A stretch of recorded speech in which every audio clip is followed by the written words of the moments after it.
साहेब आज आईस्क्रीम या प्रोडक्टचं मोठ्या शुभारंभ झाले काय प्रतिक्रिया द्याल? आज कोल्हापूर जिल्हा दूध उत्पादक संघ गोकुळ याचा 63वा वर्धापन दिन आहे. आपण दरवर्षी गोकुळ श्री स्पर्धा घेतोय.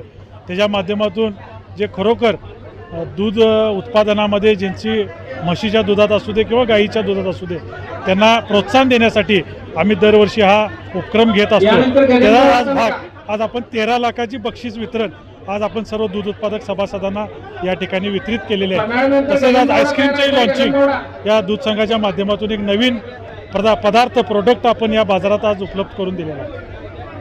काही दिवसातच गोकुळची निवडणूक होणार आहे, त्या अनुषंगाने काही रणनीती असणार आहेत. आता कोर्टात न्यायप्रविष्ट बाब आहे. 17 तारखेला तारीख आहे, बघू काय होतंय. परंतु निवडणूक मुक्तीत व्हावी असा आमचा सगळ्यांचा आग्रह आहे.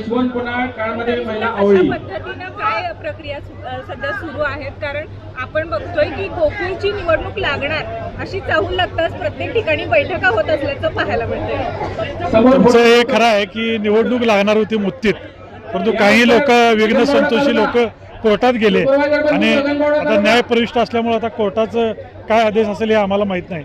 जे काय कोर्ट आदेश देईल त्याचा आम्ही त्या ठिकाणी सन्मान करू. जवळपास 63 वर्ष पूर्ण होत आहेत. त्याचबरोबर आज आईस्क्रीमचाही लॉन्च केला. यापुढे उपपदार्थ करावे अशी कोल्हापूर जिल्ह्यातील दूध उत्पादक सभासदांची मागणी होती. त्याचाच एक भाग आज आईस्क्रीमचा आम्ही घेतला. तुम्हाला माहीत असेल मागं आम्ही चीज लॉन्चिंग केलं, गुलाबजामुन केलं, पेढे केले, बासुंदी केली आणि आज आईस्क्रीम केलं. भविष्यामध्ये लोकांच्या गरजा ओळखून आम्ही त्या ठिकाणी बाय प्रोडक्ट तयार करू. मोठ्या प्रमाणात गोकुळ दुधाला मागणी होती, जसं की आपण भाषणात ऐकले की दुबईला देखील 1 लाख लिटर दुधाची मागणी आहे रोजची. हो, पण आपण त्या पद्धतीचा हे करू शकत नाही. संकलन वाढीसाठी आगामी काळात काय करणार आहात? काय झालंय, आज कोल्हापूर जिल्ह्यातील जे साखर कारखाने असतील 1 महिना लवकरच बंद झाले. त्यामुळं ओला चाऱ्याचा फार मोठं संकट हे आपल्या जिल्ह्यामध्ये या ठिकाणी आलेलं आहे. म्हणून उष्णता वाढलेली आहे. आज 35 अंशाच्या वर उष्णता त्या ठिकाणी गेलेली आहे. म्हणून दुधाची क्षमता ही कमी होत चाललेली आहे उष्णता वाढल्यामुळे.